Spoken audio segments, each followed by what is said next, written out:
Welcome back once again to your number one source for education, information, inspiration, motivation, elation, all of those things, for really the most underrated career opportunity in business today. That's a career in the insurance industry. My name is Rod Powell. This is another edition of the You Should Get a License podcast edition. And today we have a very, very, very special guest who we're going to be conversing with. She is a certified financial education instructor from Akron, Ohio, but now residing in Houston, Texas. Just a great advocate for this business, for financial literacy. In fact, she's on a national campaign to really drive that awareness amongst many people, throughout the country, really advocating for African-American community as well. Those who listen know that that's important to me also. And I'm excited to have her on because she's achieved a lot of success in a relatively short amount of time in this business, going on 10 years. She's been in the business for about 7 years. And we all have some other things in common too that we'll talk about. But I want to welcome to the You Should Get a License podcast today, Miss Toni Sanders. Toni, how are you doing today? Awesome. Thank you so much, Rod. I greatly appreciate the opportunity to share with you and your audience just a little bit about me and why I'm so passionate about our industry and about financial education and financial literacy. So it's an honor and a pleasure to be here. Absolutely. Well, look, it's a joy to have you on. As I mentioned, being a fan of, what you communicate on social media, you really make the content engaging. It's very fun. But on this platform, we really, kind of take it down to, all right, well, what does it mean? Especially with all of the different segmentations that we have in the insurance industry, in this business. So you are a certified financial education instructor. That is a phenomenal title, and I have an idea of what that means, but can you take a minute and just share with us what that really means and what you do on a day-to-day with the clients you have and the people that you serve? Absolutely. So the titles, don't get all mixed up in all those titles, right? Just know that I educate people on a daily basis, 365 days a year, about their finances, about how money works, and how you can make your money work better for you. I always like to say this, Rod, that I want to make sure that I can empower and inspire before I expire.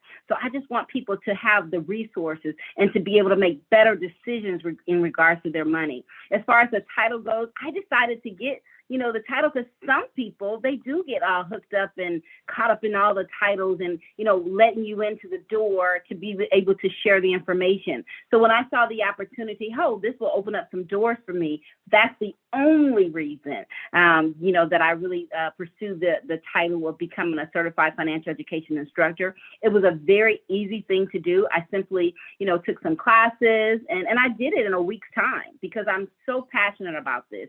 And I want to make sure that if it's the accreditation that they're looking for or that I'm missing in order to get this into the right hands, I wanted to make sure that I had it. And so that's what I decided to, okay, let me go ahead and get this certification so that it can open some more doors for me.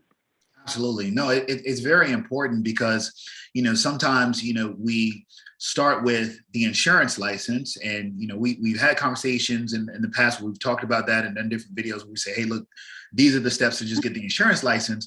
But even once you get that license, that could be just the beginning, right? Because then you're going to start to bridge into certain specializations, right? So for you, you're educating individuals, you're educating businesses. You can go into a company and you can give a seminar about, financial literacy, financial awareness.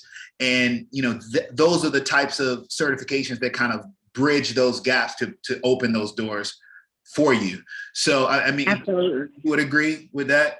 Absolutely. And you know what? I have to add this one, to my little name too, because I'm most proud of my recent one, which is a certified. It's actually called a registered Social Security analysis, where most people are not understanding Social Security. And so I took on that and became a registered Social Security analysis so that people can know, when should I take my retirement? When should I, take my Social Security? Most people are taking it way too early, and they're leaving way too much money on the table, but I can only speak from even my aunts and my uncles and my parents that, they took that, and most people take it because they're not educated and they didn't have a plan. And if you and I both know that if they don't have a plan, they plan to fail. So that was another certification. I love the fact that you said, because it bridges the gap, and that's exactly what I wanted to do. What was I found a lot of holes and gaps in a lot of people's plans, and Social Security was one of them. So how do I become the solution? I want to provide the solution, right? So people have these financial problems, but that I want to be able to be the solution, provide the solution for them. And I saw that Social Security was one of those areas that people were really misinformed about. Absolutely. So I have a question for you before we, kind of go into your background and even talk about how you got into this industry. Do you feel like there's an additional value, like when you're obtaining certain certifications after you get your license, to the fact of just increasing your own awareness of what you're able to offer and speak to, right? Like, absolutely. You always want to be in any industry. I think that you should also always consider being a student of your business, being very coachable, and being able to go higher and higher and higher. When you get your insurance license, I'm a former hairstylist, right? So I did hair for 20 years. And Rod, let me tell you something. Just because you have a license doesn't mean that you're the expert. Right. And in order to be the expert in this industry, you have to go after those certifications. You have to continuously take classes and get more certifications and put more and more under your belt. Because anybody can get a license, but it's the people who go the extra mile who's going to be able to really help the clients the most. That's right. That's right. No, I'm so glad that you touched on that. It's not just about getting the license. It is about becoming an expert, really having the skill set to be able to provide that proper service, right? Because you don't know what you don't know. Absolutely. And for someone who might need some assistance, there's a certain class or book or webinar or certification that you might come across that helps you to recognize an issue when it actually presents itself.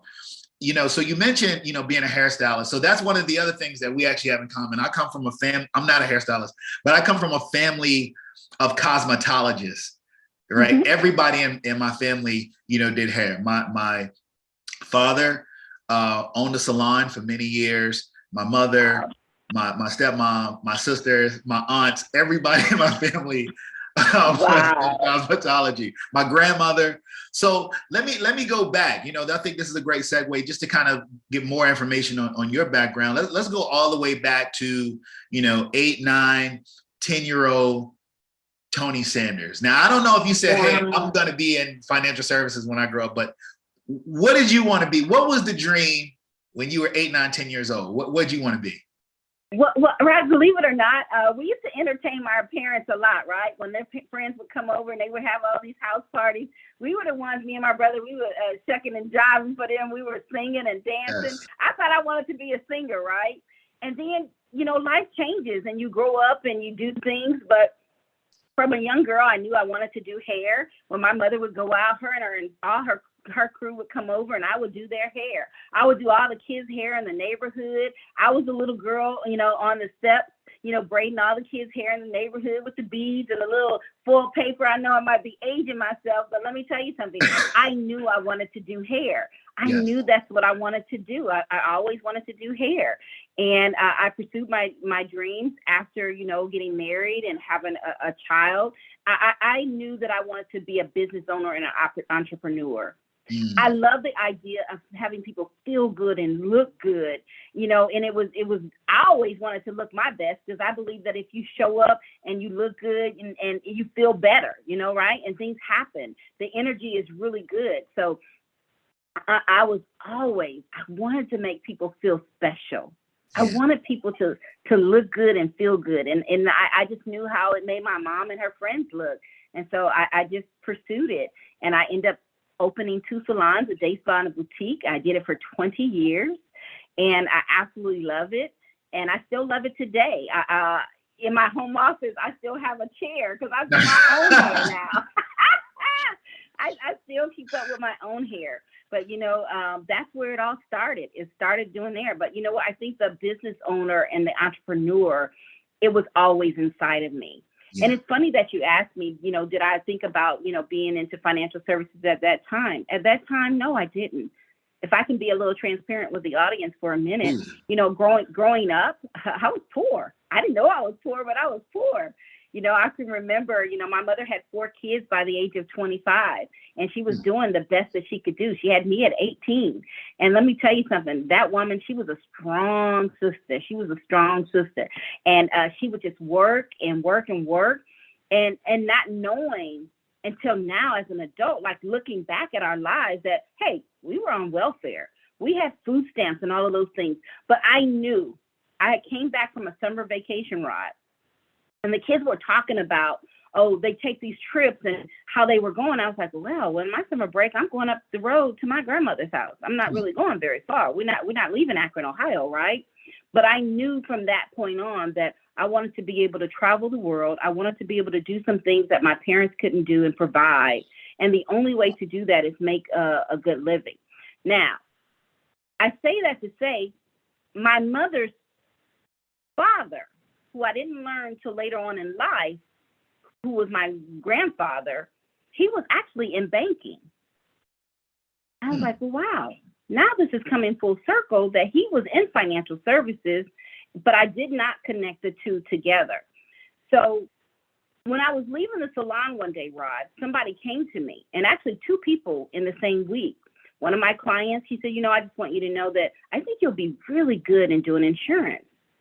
Now, you and I both know who grows up and says, I want to be an insurance agent. Nobody grows up and says they want to be an insurance agent, right? But this young lady, she said that to me. And I said, are you serious? I said, it's funny that you say that because I was just introduced to an opportunity. And the rest is history. And here I am 7 years later. Look at that. Look at that. Or as we say, look at God, as we say. You look at God. Yeah.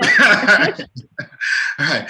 So when you said, when you got introduced, so you grew up, just the haircare industry, the beauty industry, like this was something that was, present, all throughout your childhood, growing into adulthood, you're running a business 20 years later. What was the opportunity that came to you where you said, I'm going to pursue this? So there was some, and help me, was there the opportunity and then someone said, hey, you ought to be in insurance? Or were they kind of right at this, or was it the person saying you should be in insurance introducing the opportunity? How did that work? Two different people. Wow. It was actually 2 different people. It was one of my clients, Stephanie Matthews. I love her still today. She was one of my very, very good clients, and she just was sitting in my chair. She said, Toni, you just have the personality for it, and I think that you would be so good. And I said, okay, I'll look into it. The neighbor across the street, or she was in the same building, but across the hallway, she was like, you know what, I have this opportunity, and I think that you would be really good. And I said, okay, well, I'm always open. I always tell people, keep an open mind. Never say no to an opportunity because you never know where it will lead you. So Rod, I stood in the hallway with her for about 30 minutes on a Saturday, and she was telling me about this opportunity in the financial service industry. And I said, okay, I'll take a look at it. And she showed me a picture, and I knew one of the ladies in the picture. So I called that young lady, and I said, hey, I saw a picture of you, and I want to know what you're doing now. She said, sure. I said, you're welcome to come to my house. She came over. I love what I heard about our organization, about World System Builders, about how we're going to change people's lives and how people need to know about this. Now, let me say this. I always believed in insurance. Yeah. I always believed in insurance. I even, if I can be honest, Rod, I wish that I had, something that I can go back and you guys can see. I remember having a conversation with my insurance agent back then, who is still my agent today. And you know what I told him? We should have something of what we call today as IUL. This was at a conversation that I had, but I didn't know that full circle that we would have that today. Right. Isn't that something? I told him we should have something like this. There should be something like this. So I understood it, and I knew we need to have it because we have insurance on everything else. And I was like, man, you know what? People are going to die. Yeah. People don't have to get their hair done. People don't have to get haircuts and do all the things, And I think the thing that really stood out to me when I made the transition, and I hope I'm not going too fast, but the reason why it made so much sense to me is when both of those ladies came to me, because right, honestly, people couldn't afford my services. There's people who go to the hair salon and they don't have any money saved, or people who go to the salon and they haven't even paid their light bill. They can't put food on the table, but they'll get their hair done, and they'll make sure their hair get done. Yes, yes. Baby, they're gonna make sure that hair get done. And I started to feel a certain kind of way about it because I was a very respectable hairstylist. I was very professional, and I made an excellent living doing it. But it was something deep inside of me that said, these people don't have the money to do this. And in 1 or 2 days, their hair is not going to look as pretty as it looks when they walk out of the salon. That's right. Wow. But I can do something that I can change their lives, that I can change their family lives for generations to come, not just for the moment. Because I was starting to figure, like, people really live for the weekend, Rod. They don't live for the future. Mm-hmm. And I wanted people to really take a look at a deeper look at, like, it's all just surface, you know, like, yeah, you look great, but later down 20, 30 years from now, what does that look like? It's true. It's true. That is a really, bold stance to take. I mean, you're inside of your business saying there's something, look, I'm successful in this business, but there's something that's still not gelling here. There's something that's still off. I mean, that's you know why, Rod? Because it was my people. Yeah. I saw my people struggling. And I was steady taken from, and I was a part of that struggle. I was contributing to them, like, literally, and I have to be transparent with you. People would literally tell me, hey, I haven't even paid my bills, but I'm coming to get my hair done. Wow. I had a boutique, and they would buy clothes, and they would buy things. And I just started feeling a certain kind of way about that. I wanted to make sure that they were going to be okay. That's right. Because if you're taking care of the finances and you're properly preparing yourself, then you're going to put yourself in a position to be able to do those things that you want to do, that are those luxuries. Absolutely. Right? Yeah. No. Yeah. That's amazing. So when you decided to make that shift, did you keep your salons open, in the business, or you said, hey, I'm selling, I'm exiting, and I'm just going to focus on this 100%? At what point did you know that, all right, I'm tunneling in on this? Like, how did that happen for you? Right after joining World System Builder and really, taking this thing and really running full-fledged. I mean, I gave it everything I got. I'm a hustler by nature, right? So yeah. I'm a go-getter. I'm going to make it happen. Okay. After I made $70,000 part-time my first year, I was like, I'm out of here. Say, listen to that. If you listen, 70K part-time, that's, hey, That's when I made the decision that I wanted to work smarter and not harder. Yeah. That I wanted to help people leave that legacy of generational wealth. I wanted them to learn how money works. I wanted them to know. And I remember I was successful. I was making this money. Yeah. But nobody had ever really taught me about money, and I needed to learn from myself. I had a daughter in college at the time, and I was like, how can I teach my daughter something that I don't know? I want to break that generational curse. See, what we always do, we always say, oh, well, my mom, and no, it can be broken. That's right. See, the resources weren't available back then, but the resources are available now. That's right. It's up to us if we're going to be the change that we want to see. And I wanted to be that change. And it only takes one person. Look, you said, you mentioned even the process of being a business owner, right? Like working in the salon. Like I remember, after school, go to my dad's shop. I sit there, maybe I'm in the back watching some TV or something. We're there till, late at night, whatever time. Every weekend, on weekend, he used to try to shut it down kind of early. It's like, maybe half a day or something like that on a Saturday. But, pretty much every day you're in the shop, you're on your feet the entire time, you're running. And it's great, with the social aspect, but that's a lot of work. So you say, hey, look, I'm going to trade that and then I want to do something where I can be, you know, a little bit more efficient, a little bit more flexible. No, I think it was obviously it was a smart decision for you. And, you know, coming from that career, are there aspects you feel that prepared you for the insurance industry? Absolutely, absolutely. As far as the prospecting, you know, you have to talk to people. You have to have relationships with people. I've always had, you know, built great relationships with people for referral purposes and even for longevity of clientele. And so I think that that's definitely helped me. And then I owned a salon. So, you know, I had a lot of booth renters other stylists who rented booths from me, you know, building those relationships, working with those people. Those are all things that definitely built me for today. Right now, I have about 24 licensed agents who work with me. They don't work for me. We work together. And, you know, just trying to show them the way that this is a great career. And the same thing that I did. I can tell you that I still talk to even the stylists that I mentioned many, many years ago. We're still good friends to this day. And I appreciate the fact that they took my advice and they did exactly, you know, what I asked them to do, because, you know, even the Bible talks about how the old should teach the young. And so we've been there, we've done that. And I had to give them, you know, what I learned so that they wouldn't make the same mistakes that I made. I want them to be better than me. And so, yeah, I think that, you know, their industries are very similar. You know, for me, I just knew that the relationships, that's what takes people a long, long way. Building relationships with people in and out of business, you know, and being respected and just being honest.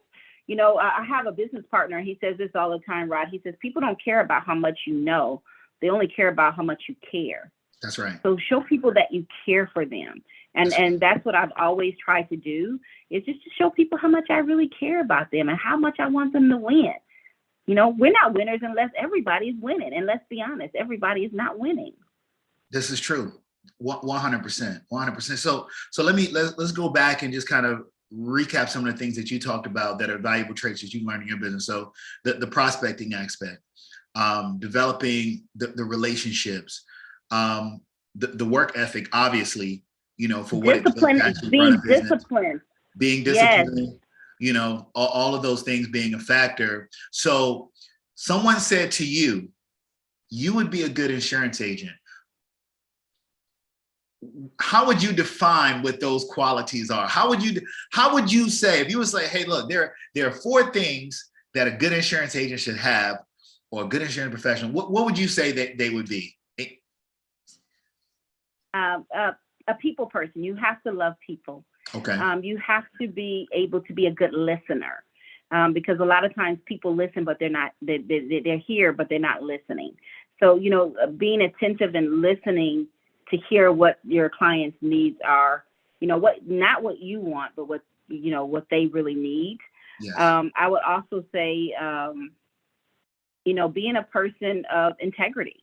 You know, integrity is really good, big in our industry. You know, people are afraid and they don't understand insurance, and they think that everything is a scam, right? Yeah. So, you know, we have to be able to articulate and really share with them how powerful it really is. It's not about just a death benefit or anything like that. I mean, like, I can tell you story after story, even right now, that how insurance, while people have lived, and how it's really saved their lives, mentally, physically, emotionally, financially, and all the great benefits that it has. So I think, and to me, it was a great honor for somebody to even introduce me. Now looking back, Rod, to say that somebody thought that I would be in a good insurance person in the industry, it just shows the level of respect. It shows the level of integrity and how they really felt about me. Because now, looking at 7 years into the industry, I'm like, wow, you know, and what it really takes to be, you know, a good insurance person. You know, we talked about it earlier, right? Everybody can do this, but everybody can't do it, right? You can get the license, but can you really be effective and provide the level of service and the level of integrity in this business that will make you successful? That's right. That's right. So, speaking of, so being a good listener, being integrous, respecting others, being able to be someone who can be worthy of the respect of others as well in return. Let's talk about like your first year, like when you first got started. Okay, so you say, hey, look, I'm going to get licensed. I'm going to get into this business. Now you mentioned the money that was made on a part-time basis, but we know that that's not easy, right? No, it's not. So let's talk about what that experience was like in the first year. So this is what I always tell people too. The money is good, right? Yes. I'm not gonna kid you. The money is great because remember, I was still working in the salon. Yes. But that number represents the number of people I've helped, the That's number right. of people that I've really, so people always focus on the money. The money is a byproduct of what we do. When I tell you I hustle. I'm constantly making phone calls. The fortune is in the follow-up. I'm constantly, speaking to people. I'm constantly interacting with people. No matter where I go, I tell them who I am and what I do and how I can help them. So I'm constantly talking to people. Most people don't want to do that because you know what people say about our industry? Oh, I don't like to sell. Let me tell you something, Rod Powell. Either you selling or you being sold to. Which one you want to be? There you go. That's it. No, I love it. I love it. That's it. I'd rather sell to you than being sold to. I mean, you need this. I'm not giving you something that you don't need. So yes, I did hustle that first year and I'm steady hustling. I hustle every single day. Yes. Because if I don't, somebody is going to go without. Somebody's life is not going to be changed. Somebody's family is not going to have a roof over their head. They're not going to have food on the table because they're going to lose their loved one. And nobody ever talked to them about getting some life insurance. Nobody ever talked to them about building a strong financial foundation. And the foundation, the groundwork is the life insurance. Listen, I was going to ask you, how do you stay motivated, right? Even after having this success, but I hear it. I can hear passionate. I'm passionate. Yes. Yeah. And you've taken your passion in this business and you've made it, once again, definitely it's not about just money for you. It's about really impacting people, adding value, and really impacting our community as a whole. Can you talk about a little bit about that and how that's kind of evolved over the course of your career? Absolutely. So, being in this industry, even with my organization, World System Builder, I see it's very diverse and I can appreciate the diversity, but one thing I have to be honest is that, during the times of George Floyd and, all the cases that were happening in the world, it was very stressful for the community. But I always said that we had an economics problem because all of those things would not be happening if our economics, were in order, right? And so my company, which I love to death, World System Builder, we're on this national campaign for financial literacy, but they did a video and it was a diversity video. But I didn't see me and I didn't see you.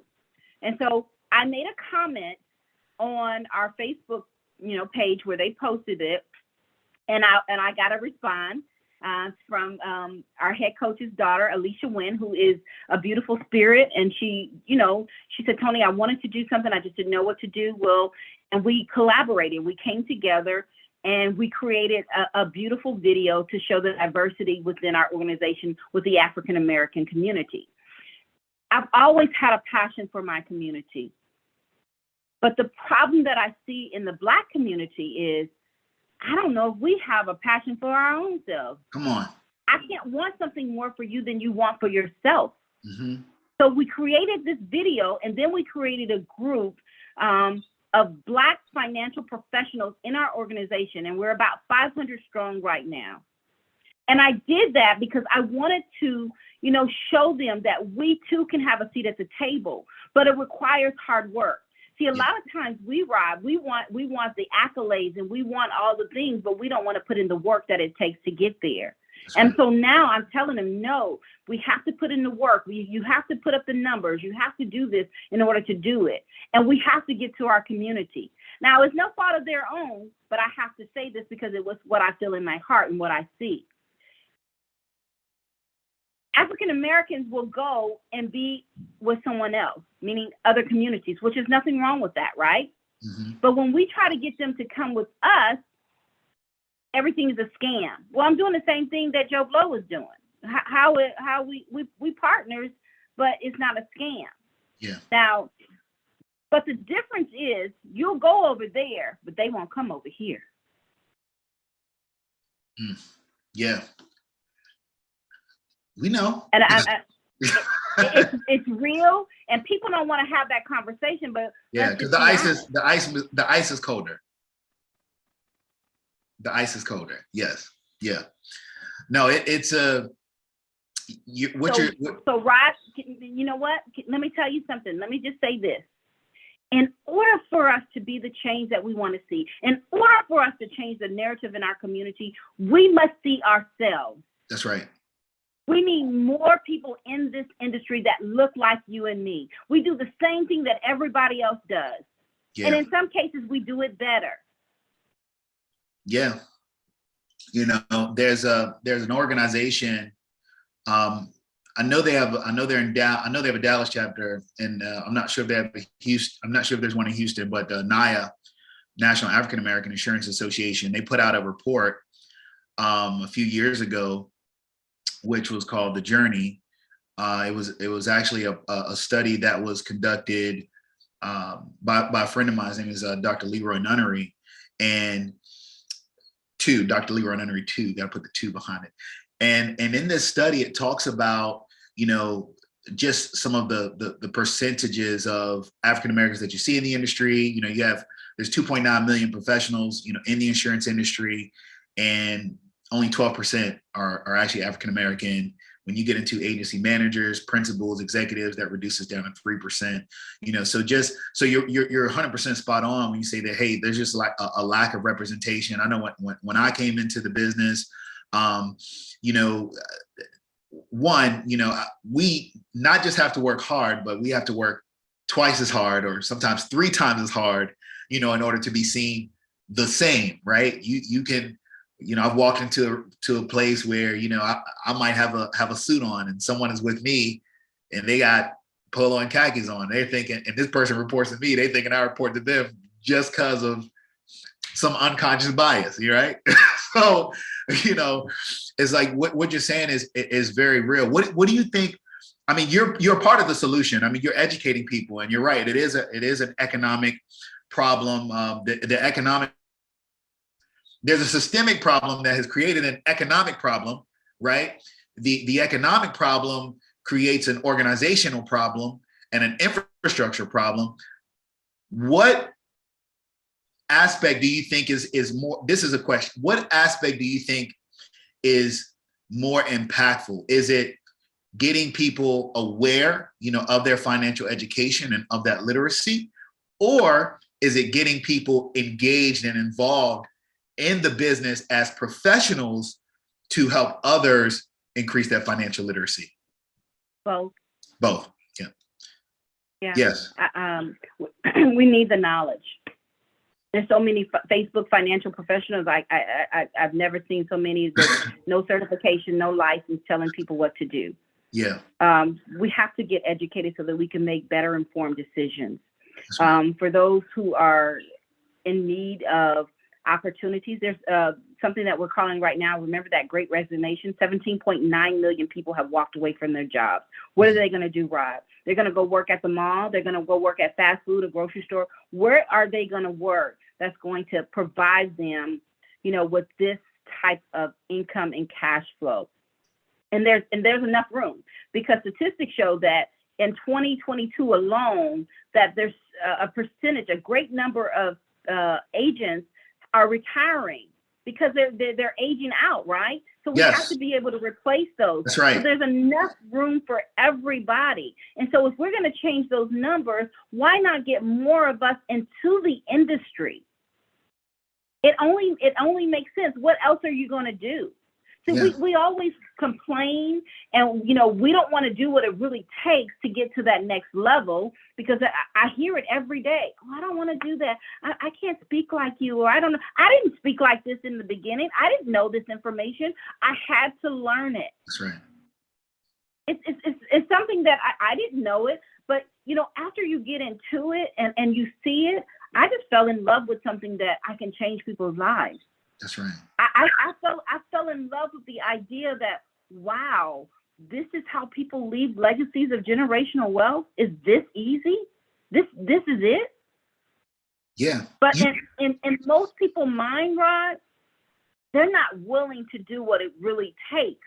And that's make a decision. Stop making excuses. The world is not interested in excuses, only results. That's it. That's it.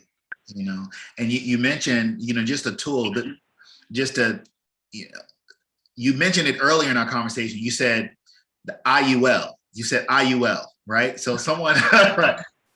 So, you know, someone listening like, well, what was IUL? What does that mean? You know, let me tell you something that you need to know. You need to know it because wealth management companies are using it today as a wealth management tool. See, we shy away from life insurance. People think, oh, life insurance. I have life insurance. I don't want life insurance. I'm not talking about your grandmama's life insurance. I'm talking about a tool, an option for you to be able to build wealth, to have a supplement for your retirement. Now, it's not for everybody, okay? So that's why you have to have options. So, you know, no disrespect for any other companies. Y'all only sell one product. I have a lot of different products because every client is going to be totally different. Mm-hmm. If you're not the IUL client, no problem. I have something else for you. Yeah. Everybody is not going to be for the IUL, but for those who can, you want to create your own bank. You want to have a place where you can put money away to supplement your income and for your retirement or for your legacy, whatever it is that you want to do. For my business owners who want to put money in a place where you can save on your taxation. If you file right, if your business is set up right, then your business can pay for this. There's so many advantages that we don't know about because we have the lack of education, and we will not even take the time to get educated. That's right. That's right. And that's Index Universal Life, you know, for those who are listening. And you speak to that, and that kind of is one of the reasons I was asking about the question. Hey, is it more beneficial for people to become engaged in clients, or is it more beneficial to get involved in the industry and then educate others? It is both. You're right. It is both. And products like that IUL, which allow you to leverage really the insurance companies' money and interest that you're going to be able to receive that's far higher than any banking institution, that can be utilized as a financial vehicle, not even as a death benefit, unless that's what you're doing, along with some of the new legislation that's coming out. That's just a bonus. Right, that's a bonus, right? That's just a bonus. But right. You need to use this and see how it works. Most people have never even heard of it. And Rod, I'm like, you've never heard of this? He's like, no. I'm like, oh my gosh, you got to see this. Wow. So you have to be open-minded enough. So yes, the education is something that we need so that we can know our options. And if you're never educated about this and you don't take the time, I tell you, if one more person tell me that I don't have time, I'm so busy, take the time out, ladies and gentlemen, to learn these things. You will thank us later. Even if you don't, I tell people, even if you don't want to be in the industry, no problem. Just learn. Dr. George C. Fraser, you know what he says? He says he wanted to know more about insurance, so he went and got an insurance license. Hello. Hey, look, if you want to know, you got to go. You got to go. You got to go. Or at least come to our classes, because we offer comprehensive, workshops, and get online. They're offered 5 times a week, Monday through Friday. Check this out, Rod. 1:00 in the afternoon, Central Standard Time, 7:00 in the evening, and 9:00. And people still say that they don't have time. See, let me tell you something. The knowledge is power, right? But it's the application of knowledge which is even more powerful. You still have to apply what you learn. It's true. And if you never apply it, nothing is going to happen. See, it's not the education that changes our lives. It's the implementation. Thank you.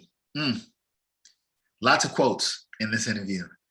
Lots of quotes. Let me ask you a question, because I mean, it sounds like, even before you got into insurance, you were still passionate about being of service. How do you feel? Okay, now that you have the license, right, and you're helping people get educated, you're helping people get into the business, you're helping them become experts in their own right. How do you feel your life has changed since you've gotten your insurance, like since you've gotten into this industry? Wow. Like I've always taught people and talked to people about finances, not even know that I would be here where I am today doing this and getting paid to do it.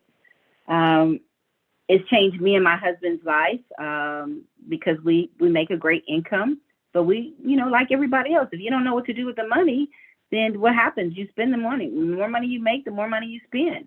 And so now, our foundation looks much better. We have more life insurance, our debt, we don't have very much debt. And, our investments are going up, our emergency fund. See, one thing we were talking about this the other day. We were talking about how inflation has really gone up, right? But we're still going out to eat. We're still buying the things that we want and the things that we need. We're still able to travel and do those things. So it's what the industry has been able to do for me and my family. Our investments look good. We travel. We do. Nothing has changed in our life. Even in the pandemic, it was the best time in business for me. Yeah. When people were at their worst, Rod, I can say it was the best time in business for me. Because for the first time, people were calling me scared because they know they needed to do something. They know they should have done something a long, long time ago. But now it makes our job a little bit easier. Yeah. Because they see that it's real and life can happen. And in a blink of an eye, you can lose a loved one, you can lose your income. There's so many things that we have to do. And I think that the last 2 years, if it hasn't taught us anything, it's taught us like it's time for us to get our lives in order financially.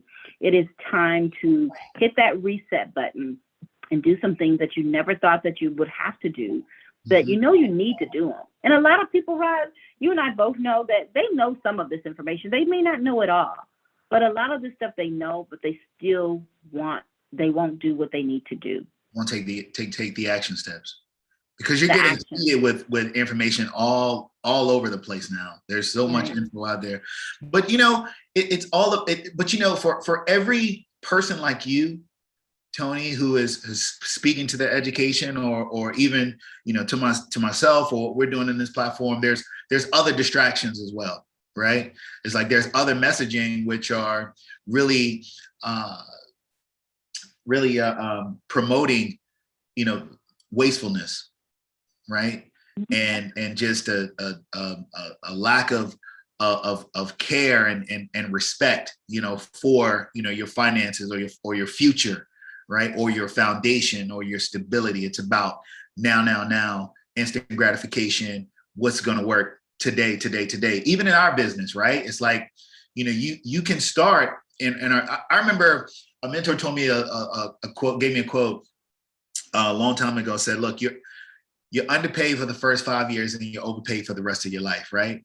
Because you're working in insurance, you're building renewals, but you're not getting renewals initially, right? You're working towards that. And people want things right now, right? So how do you address that with a younger person, right? Because the industry is aging out, right? So how do you address that with a younger person that has so many other temptations, distractions, options? They're hearing about crypto, the next real estate thing, whatever that's going to be, NFTs. How do you address that when speaking to a young person about entering this industry? Well, I honestly just tell them my story. And I think that if we would share more of our stories, that perhaps that we can connect on their level. I have a 26-year-old daughter, and I know that they're the microwave generation, right? They want things like yesterday. They don't want to do the things that we do. But I want them to know their options. And I don't care what you do. You still need the insurance. I tell people wealthy people have insurance. Absolutely. They have insurance to protect their assets and the things that they work so hard for. And it's not that you can't have that. Nobody's saying that you can only have one thing. Make sure that your portfolio is diversified. And again, that goes back to these young people, speaking to them as getting educated. Do it now while you're young and you're healthy. Don't wait until you're older and now it's costing, or maybe you're uninsurable. Get as much as you can get today. So it's just, again, the education and having that conversation with them. Most of these kids, they don't know that they're going to need, when we were growing up, okay, like $1 million, you'll be okay. These kids are going to need $2 to $2.5 million to retire. And you tell me which organization, what company, what corporate American job is going to give that to them? Nope. Not for $5 a gallon in gas. Right. Right. So, and really just having that conversation and building, again, it's really, for me, Rod, it goes back to building that relationship with them and talking on their level. Don't talk at them. They talk to them. Let's have these conversations. We should have more of these conversations anyway. Yeah. We don't have enough of these, wealth or building generational wealth conversations, in our community. We're always the number one consumer. We want to talk about what we bought, what we drive, what we wear, where we're going, but we don't talk about what we're going to do. Like, I recently saw an article with a mother for her kid's birthday. She gifted him some houses and $10,000, Yeah, I want to hear more stories about, what we're doing to help these kids in their future, because we're not always going to be here. So, no, money is not everything, but being broke ain't either. That's right. Listen, been on both sides, I prefer the money. I prefer this side. I'm just saying. I prefer this side. And so from our stories and from our experiences, the younger generation, they will learn from that. Yeah. But again, having that relationship and being open enough to be able to share with them. Now, they have to be open and willing to listen and apply. But I think for the most people, they don't want to work as hard. So whatever they're willing to do, the younger generation, see, they're not afraid. They're definitely not afraid. They're not afraid. Not at all. They're not afraid. No, definitely. So if you show them a way where they can, don't have to work as hard, and hey, they're like, okay, I'm listening. You have my attention. Absolutely. So it's some of us who are the Generation X, I hate to say it, but they look stubborn, a little hard-headed, Mm-hmm. Yeah. I would say that we were, in many ways. So let me ask you, Toni. You've had success. You mentioned traveling. You've been around the world at this point. Yes. I don't know if you guys know, but I used to be a flight attendant back in the 80s for Continental Airlines. Nice. Okay. Yeah. Okay. So I was a flight attendant. I did reservations. And so, I was getting bored at one point of time in my life. I would, dib and dabble a little thing. So I actually was a flight attendant before I became a hairstylist. And yes, I've traveled the world, even with my organization, World System Builders. Let me tell you something. I've been to Hong Kong. I've been to Japan. I've been to Israel. Next month, in May, I am going to Portugal and Spain. In September, I'm going to Egypt. So yes, I believe that we have to travel the world and see things outside of our comfort zone. Sometimes we get stuck and, we work, but we never get to enjoy the fruits of our labor. And this opportunity has given me that opportunity to travel the world. That was definitely something I wanted you to speak to, because, in getting people engaged, one of the things that's prevalent, people show lots of pics of traveling and going different places.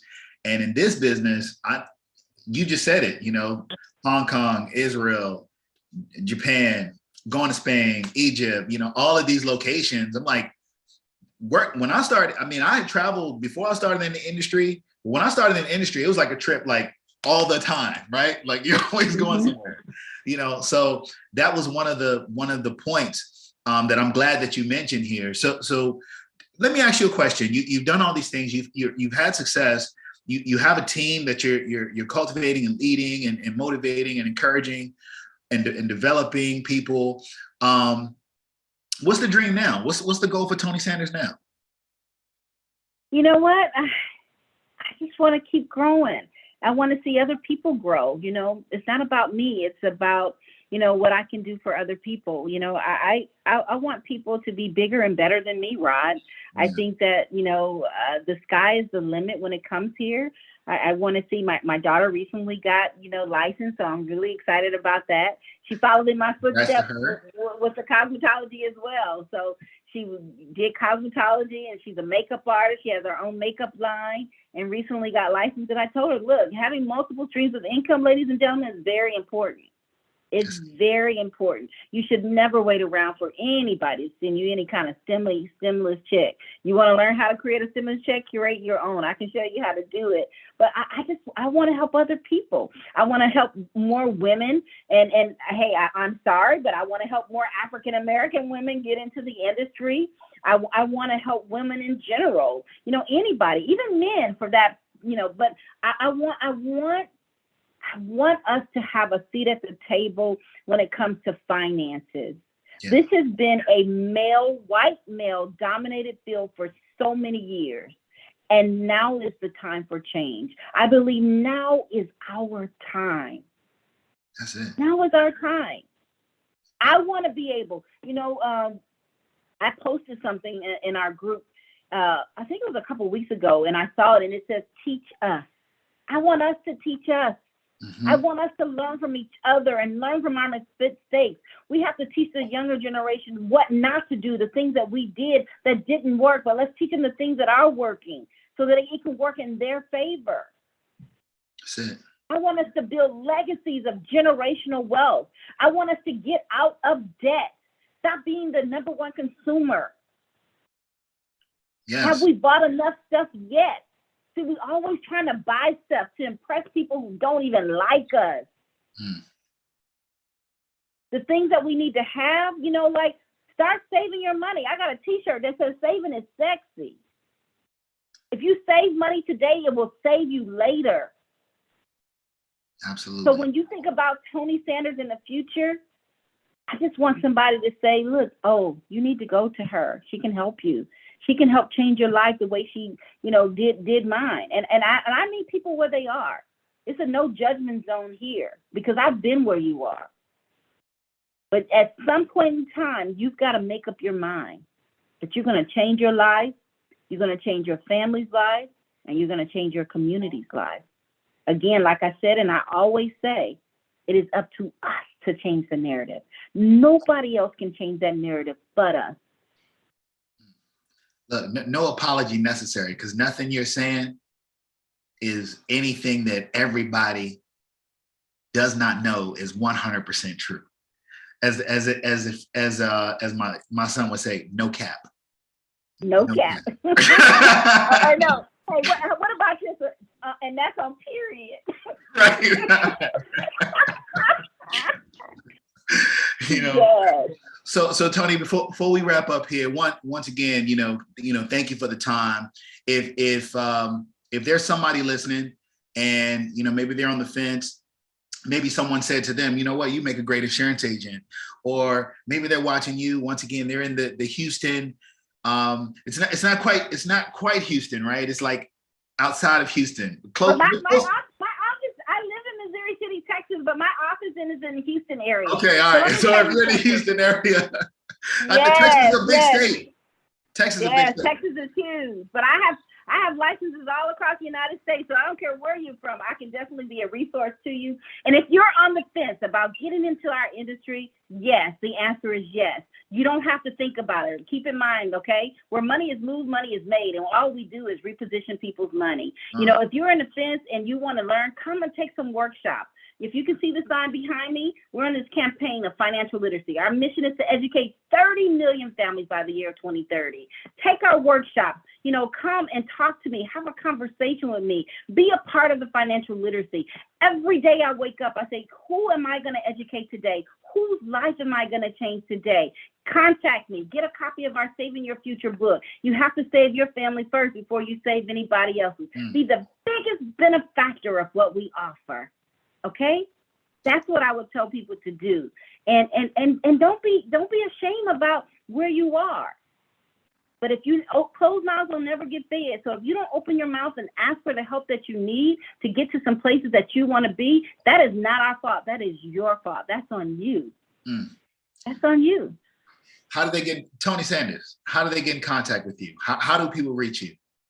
I'm on all the social media sites. You can look up your girl, Toni Sanders. I'm on Facebook, Instagram, LinkedIn. You can call me, 281-898-4018. You can email me, ToniSandersWFG@gmail.com. You know what? Hey, just find me. You can Google me. I bet you'll find me. And that is Toni, ladies and gentlemen. And hey, right, like I tell people, I is for a girl, Y is for a boy, and I'm all girl. That's it. That's it. That's it. Hey, once again, I can't say how much I've enjoyed this conversation. I know it's going to add a ton of value, and I hope folks are really paying attention to the things that you said. If you want to know how to create your own stimulus, if you want to know how to build a career that's going to feed you and lead you into the next evolved state of your life. If you want to be able to not only take care of yourself, but take care of your family and take care of your community, this is definitely the place to be. Toni Sanders is obviously someone to do it with.